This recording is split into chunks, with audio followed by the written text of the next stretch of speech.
the Student Ministry Conversations podcast. This podcast is all about equipping, encouraging, and inspiring youth pastors weekly with topics that are brought to the table by youth pastors from all over the world. And now here's your host for this week, Micah Marshall. Hey, and welcome to the podcast. If this is your first time listening to us, I want to say welcome. My name is Micah Marshall. I'm one of the hosts here on the Student Ministry Conversation podcast. And listen, if you want to connect with us on socials, if you're looking for us online, you can find us under studentministryconversations.org. That's where you can find all the previous episode as well, show notes, blog articles, everything that we talk about here on the show. And our goal here at Student Ministry Conversations is that you will be inspired, encouraged, the things that you hear, the things that we talk about, good, bad, all of the fun stuff, everything. It's for you to be a better student pastor, youth pastor, whether you're full-time, part-time, bivocational, doesn't matter. This podcast is for you. So we hope that you enjoy it and you tune in and subscribe to everything we're doing. Today, I'm sitting down with my friend Scott Nagle, and Scott has been in youth ministry for a minute now. And Scott, thank you so much for being with us. If you could just do us a favor, tell us where you're from, how long you've been serving, a little bit more about you. Sure. Yeah. So my name's Scott Nagle. I am a student ministries pastor at GT Church, which is in West Lawn, Pennsylvania. For those of you who aren't from Pennsylvania, it's right outside of Reading. For those of you who aren't from Pennsylvania, it's between Philadelphia and Harrisburg. And so, it's like if you're not local, we say these towns like everyone should just know what they are. I've been at I've been a youth pastor for 26 years now. I've been in my current church. I've been here for 12. And so I am the student ministries pastor at our church. We have 2 locations. We have a main campus and then a satellite church. And so I'm responsible for student ministries at both of those locations. Yeah, well, and Scott and I have had the privilege to be able to work on several different projects together. We've been able to do a bunch of different stuff. And for those of you that know Scott, he just does a phenomenal job in what he has done and how he has served in youth ministry. And he's been doing it, would you say 26 years? Yeah, I'm really old. 26 years. Yeah. That's why I call him Big Pappy. Big Pappy, the legend, the man, the legend. But one thing, Scott, that I've always admired, and that even recently that I've gotten to know more and more about your ministry and what you're doing, is your ministry and where you're at, especially right now, is really founded in small groups. Yeah, absolutely. Small groups is huge for you. And so what I would like to do in this episode on this podcast is I would like to kind of engage with you about that. Sure. Small groups is a model. It's a type of model that we hear a lot about in church culture and ministry and all these different things. And so kind of my starting in this is like, why small groups? Yeah. Why? Yeah. Why is that so vital for us to do? Yeah, so good. So I think for me over the years in my career, one of the stats that I'd heard, and now it's been about 15 years ago, was one person can know about 19 people fairly well.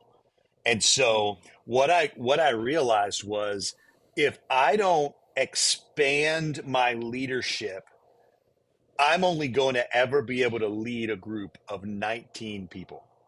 So if I'm at a church and I only have 20 kids in my youth group, then I'm fine because it's only 19. But I'm not in that situation, and I want to be able to grow more than that. And so I learned very quickly that if everyone's relational connection to their leader is me, then I'm going to be in trouble. And so we have adopted small groups as a part of our ministry model here at GT Church. And we like to say it this way: we're not a church with small groups, we're a church of small groups, or at least a youth ministry of small groups. And so small groups for us is put into absolutely everything we do. So every week at our youth service, we have youth on Sunday mornings during our adult service. We're at a little different. Most churches don't do it this way. Yeah, it's totally crazy.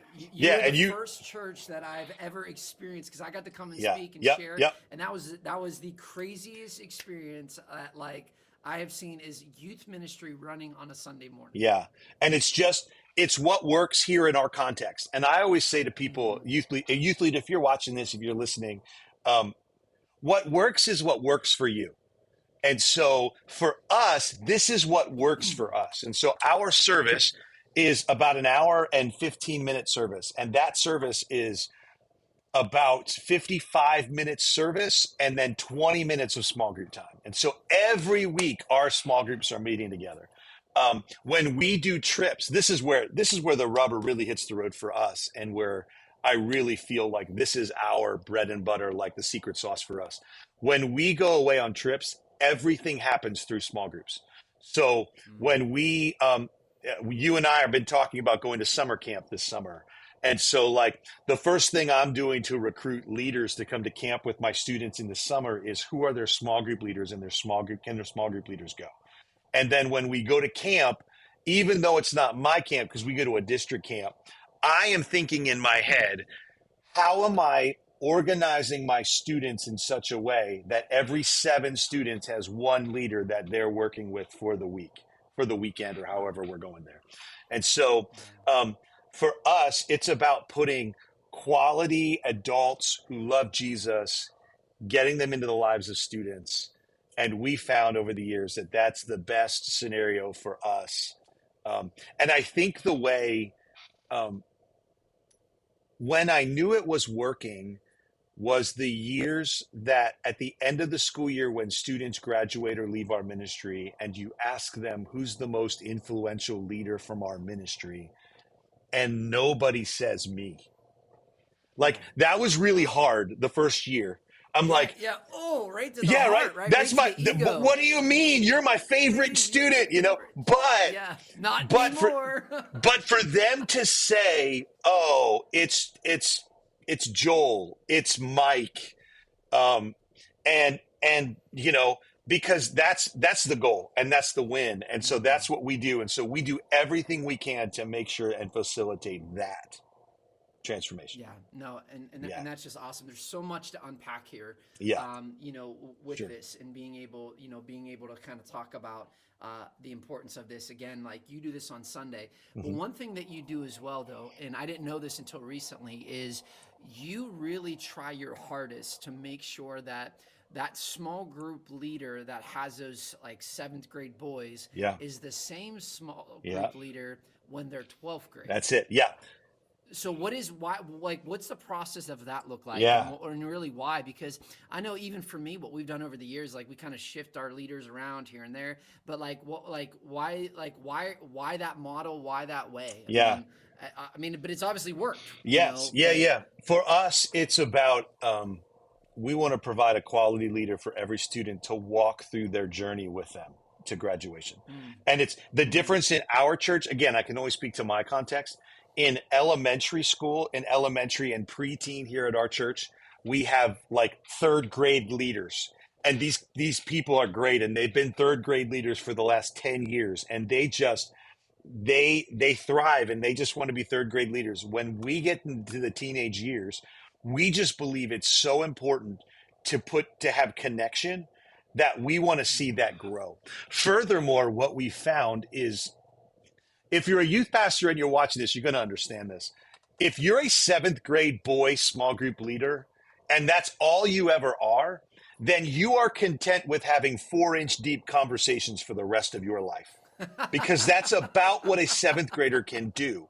And so when we realized the like scenario that told us, I think for us here at our church, we philosophically believed this was a great idea. That we want to put students and leaders together, and we want to have leaders that will walk their students through their journey through graduation. And again, how do I know I'm winning? When I show up to a grad party of a student, but their small group leader's already been there for an hour, and they don't really necessarily care that I came because their small group leader's there. Like, that's incredible. That's a win for us. But the one story I say that let us know what we were winning at this is, we had a guy named Joe. And Joe, at that time, we had 6th through 12th grade in our ministry. And so Joe jumped in with his boys when they were 6th graders. And Joe made the commitment. He said, I'm going to walk with my students until they graduate from high school. And in fact, Joe made such a commitment that in about 10th grade, when his boys were in 10th grade, he came to me and he's like, listen, I just need you to know, we are going to move to Charleston, South Carolina, because we love it there. But I'm not moving until my high school, my boys graduate from high school, my small group. And so the crazy part is his boys graduated in June. In August, he and his family moved to Charleston, South Carolina, because they were waiting till their kids graduate from high school. And um, and honestly, they wanted to live by the beach. He worked from home, and his wife was like a nurse, a cardiac cath lab nurse or something, and could get a job absolutely anywhere, so it didn't matter. So they're like, yeah, we're gonna go live at the beach. But when this guy was in 6th grade, he came to me at one of our retreats, and he was like, Scott, I don't know what I'm gonna do. Like, I don't think I can make it. These boys can't have a conversation to save their lives. 7th grade, they go again because we do an annual retreat. He comes in 7th grade. He comes to us, Scott, I don't know what I'm going to do. It's been a whole year now, and I still don't know. 8th grade, same thing. I don't know what I'm going to do. 9th grade rolls around, and I get the text that I've gotten every Friday night of every retreat that I'm expecting it to be Joe going, I'm done. Like 4 years is enough. I can't. And I go to where he is. He's like, hey, can I talk to you? Sure, whatever. I go, and he's got tears streaming down his face, and he's like, Scott, we got into small group, and immediately my boys said, I'm struggling with this issue. How can I deal with it? And it was like a really deep issue that is high school boys, that every high school boy is dealing with. And it's not about that. So I'm not going to, but the point is, like, he was like, I'm here. And that was the turning point for him. And so we found that leaders that stick with their students for the long haul have a much greater impact than the flash in the pan. I'm only here for 6 months or only here for a school year. And then what we do, if you're watching and you're a student ministries pastor or a youth leader, bivocational volunteer, whatever, here's how we word it. When a new leader comes to join our ministry, yeah, we've got holes, so we put them we put them wherever our needs are. But if we tell them this, we want you to make a school year commitment, but here's what's going to happen. You're going to fall in love with your students, and then you're going to want to stay with them because we are looking for leaders to walk through with this class. In fact, I have a friend Carrie, and when she's recruiting small group leaders, she doesn't say, will you be a 7th-grade small group leader? She says, will you be a small group leader for the class of 2032? I don't even know what the number is, to be honest with you. I should. I need to, because I've got 7th-graders coming in a couple of weeks when we're recording this. I probably need to learn that number. But she recruits to like, hey, will you be with this class and invest in this group of students over the long haul? Yeah. Well, I mean, and there's like, what I love about this is we're taking like the normal, hey, you're just a volunteer to help do this. And we're almost positioning them as like, they're like the youth pastor. Absolutely. Yeah. In fact, we say that oftentimes. So when we have our big retreats, at the end of the retreat, we always say, hey, we want to thank everyone who made this retreat possible. Thanks, worship team. Thanks, tech guys. And the last thing I always say is, hey, will all of our small group leaders stand up? And I just tell our students, I just want you to look at them, and I want you to know that they're your youth pastors this weekend. Like, they are your youth pastors. I get the privilege of being called, like labeled the youth pastor, but the reality is absolutely. I'm just stewarding them. And the benefit, again, if you're a youth leader or youth pastor watching this, is if you can get this right, your reach is endless. It's the difference between leading a group of 20 students and being able to lead a group of 200 students. And I'm not saying that growth is all that matters, but if you want to have the greatest impact possible, then you need to lead in such a way to have the greatest impact possible. Well, and you're speaking from experience, like you're talking from experience of over almost 3 decades of youth ministry. Yeah. Yeah. What you're talking about is you've been there, done it, seen it, and so that you know that this works. Yeah, absolutely. That this is successful. Yeah. So just so to proof of concept, right? My first youth group, I was a youth pastor at. I had about 30 kids in my youth group, small church, 30, 40 kids. I then became a junior high pastor where I had about 50 to 100 middle schoolers, depending on the week. And now I'm a student ministries pastor, grades 7 through 12. Right now, we have about 200, a little over 200 regularly attending students in our ministry now. And so it's not about size. It's not what's important. But I can tell you that embracing small groups and figuring that out is what's made it possible to lead at this level. Yeah, and I think that could translate anywhere. I really do. I Yeah, think it's that fair. could Yep. translate on any level. So okay, we can talk about the success of small groups. Let me ask Yeah. you this, Scott. Go ahead. Why does it that when we try this so many times it fails? Oh, that's a I great know, question. 'cause I Yeah. know for me, there's been seasons where I'm like, all right, small groups is on, Yeah. and it's hot as fire. Yes. And then there are times where I'm like, this sucks. Yes. Like Yes. this Yes. is terrible. So why is it Yeah. sometimes that it doesn't work? Why is it Yeah. sometimes that we fail at this? So first of all, the first thing I'm going to say is I'm going to date myself. And there's Remember the Titans is a movie from probably 20 years ago, but there's a Yeah. line in Remember the Titans when Denzel Washington's a coach and they're talking about the running game or something, and he looks at the other guy and he's like, "It's like Novocaine. You've just got to give it some time to work." And every time I have a season that small groups feel like it's not working, I will physically walk in my office and out loud say, "It's like Novocaine. You just got to give it some time to work." I think the reason why small groups fail is, first of all, we don't give it enough time to actually succeed. Because in order for Yeah. groups to succeed, it takes a long time to like get it ready and get it working and get it working well. The other reason why I think it fails is in that process of taking time, isn't it? It's a whole lot easier to just do things yourself. And you've got to be, as a leader, you have to change. If small groups are going to work well for you, it has to change the way you teach. I can't teach. I was talking to someone the other day about this. Actually, it might have been a video we were recording for something, another project we're working on. But I can't teach and know that at the end of teaching, I've answered every question about the topic that I'm teaching on.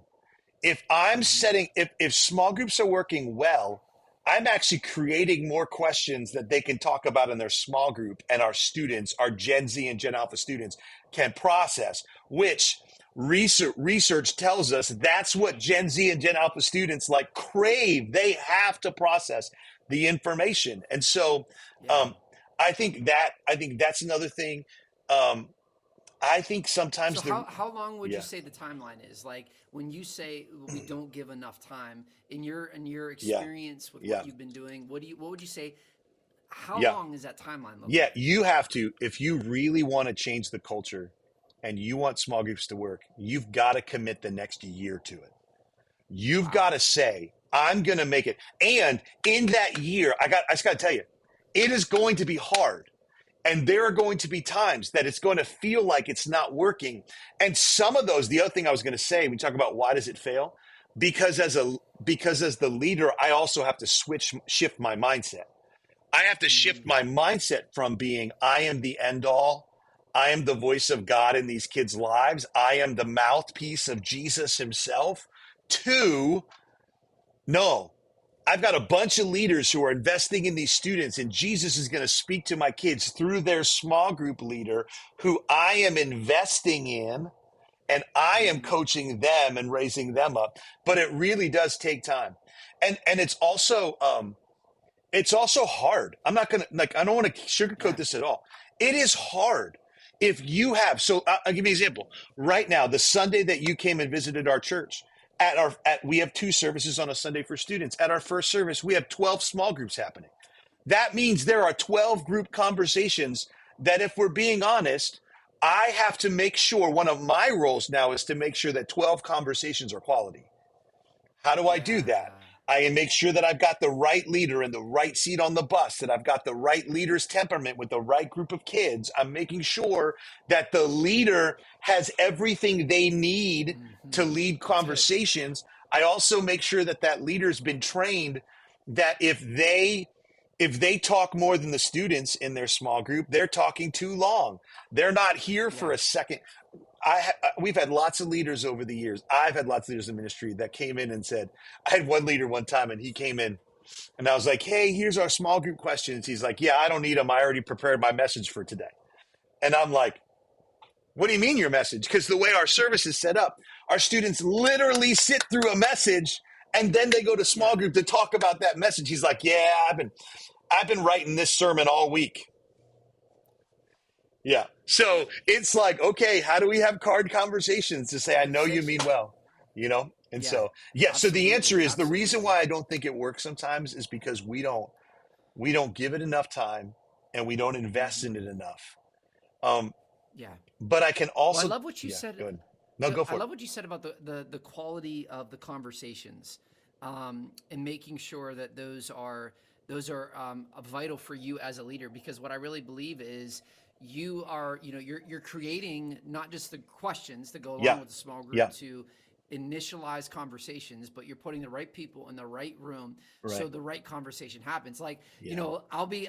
I do small groups on Wednesdays, and I'm just a leader sometimes, and so sometimes I'll have the middle school boys, and like you'll ask a question, and you are gonna get like the craziest Oh, yes. answer, Yeah. Yeah. Yeah. and like the on topic thing. But I know that you oftentimes talk about this is like how do we engage those students to talk about spiritual things? Mm. Yeah. So we have a couple phrases in our ministry, and this is what we say. As a small group leader, there's two phrases we always tell our small group leaders. Number one, you have to build a relational bridge that can withstand the weight of truth. So Mm-hmm. let that Boom. sit in for a minute. You have to Say that one build, more time for yeah, us. you have to build a relational bridge that can withstand the weight of truth. And then to back that Mm-hmm. up, what we say is your students won't talk to you about spiritual things or serious things until they know they can talk to you about anything. And so Mm. we kind of put it this way with our students. When we're Wow. getting ready to go on a retreat or a camp or something, we kind of say it this way: you earn the right to speak into their lives on the basketball court or at the lunch table or in the snack bar or or on the sideline of their game cheering them on. You don't earn the right to speak into their lives when you sit in a circle and you say, "Hi, I'm your small group leader." Like, there is nothing. It's funny. You are like the king and pro of Gen Z and Gen Alpha research, Micah. And so, like, you could probably back this up. There is nothing in this generation that will respond to, "I'm the leader. You should listen to me." Yeah, Right. that's not And going to so, happen. That's not going yeah. to happen. And so we So just what have to I be call good. it, Good. yeah. Well, and the terminology I use often, and Mm-hmm. it's one of these things that I kind of just brought on and just talk about it, is relational equity, Yep. right? Relational Yeah. So equity. good.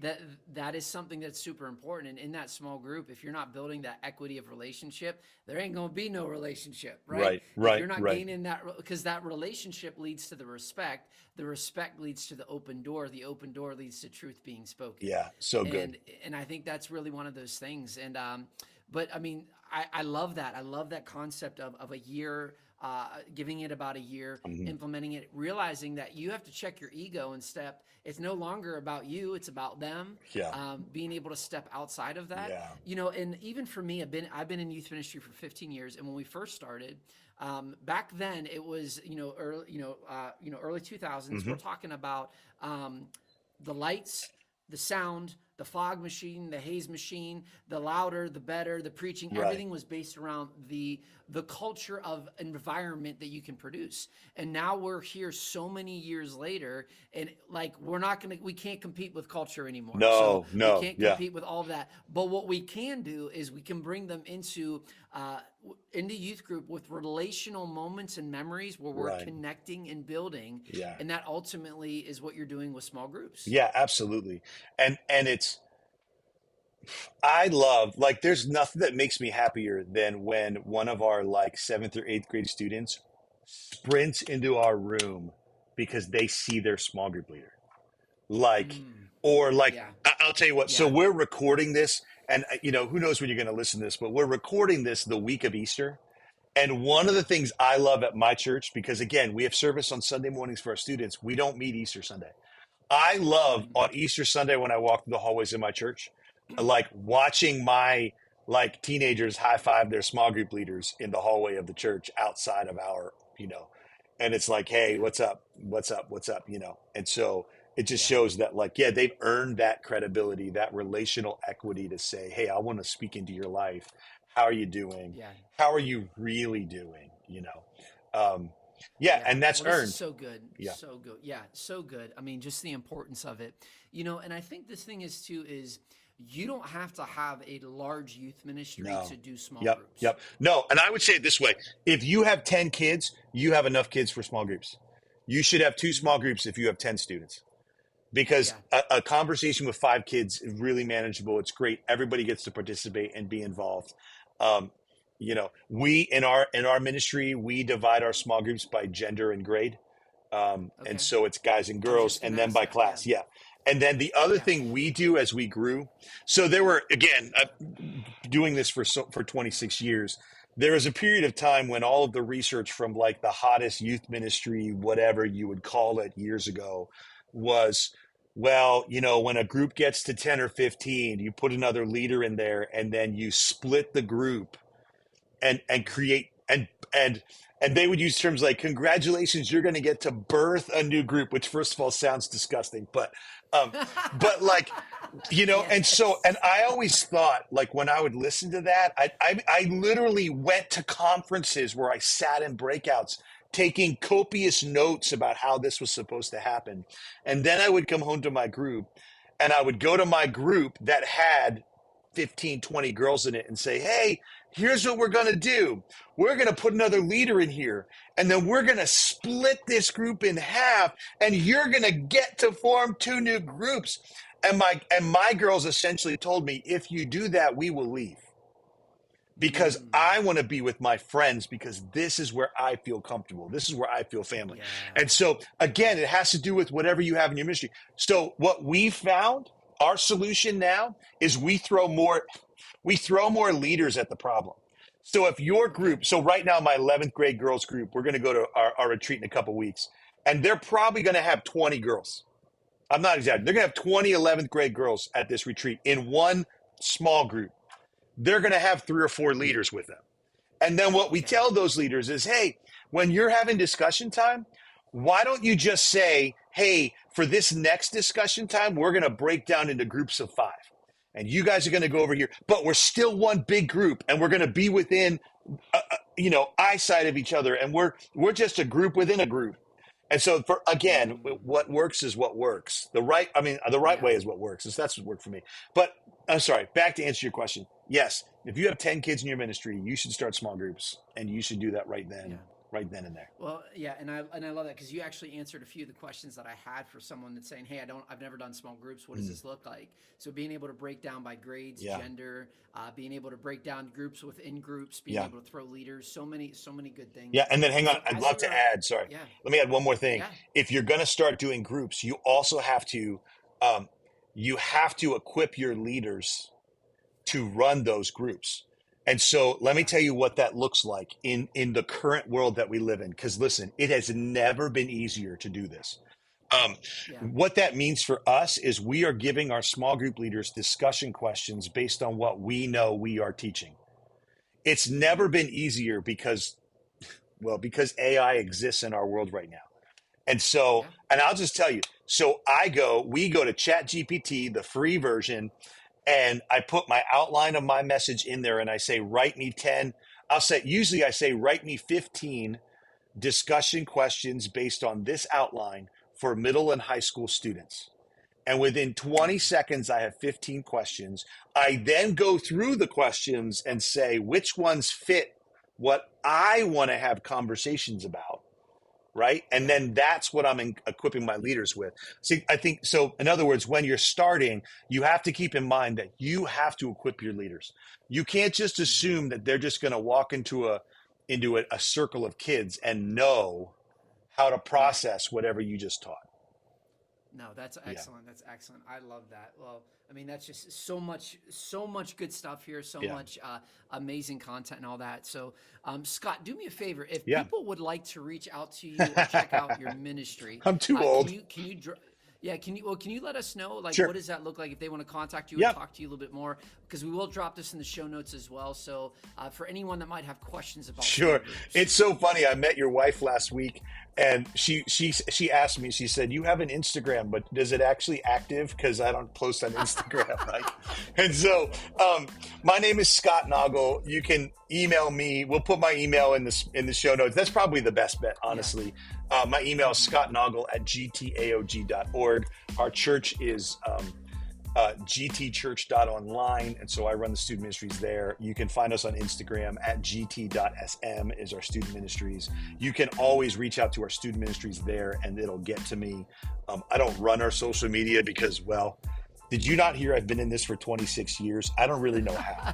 So, that's why we call him Big Pappy. That's it. There you go. That's it. Well, Yeah. Scott, thank you so much. No, for being thank on you. the show Appreciate with it. us. I appreciate it. Hey, make sure you tune in studentministryconversations.org. We have so many amazing guests, so much great content that is out there to be able to help you be a better youth pastor or bivocational. Doesn't matter, part-time, doesn't matter, volunteer, whatever you're doing. We have content for you, so make sure you check it out. Until the next episode, we'll see you later. See you later. Thanks.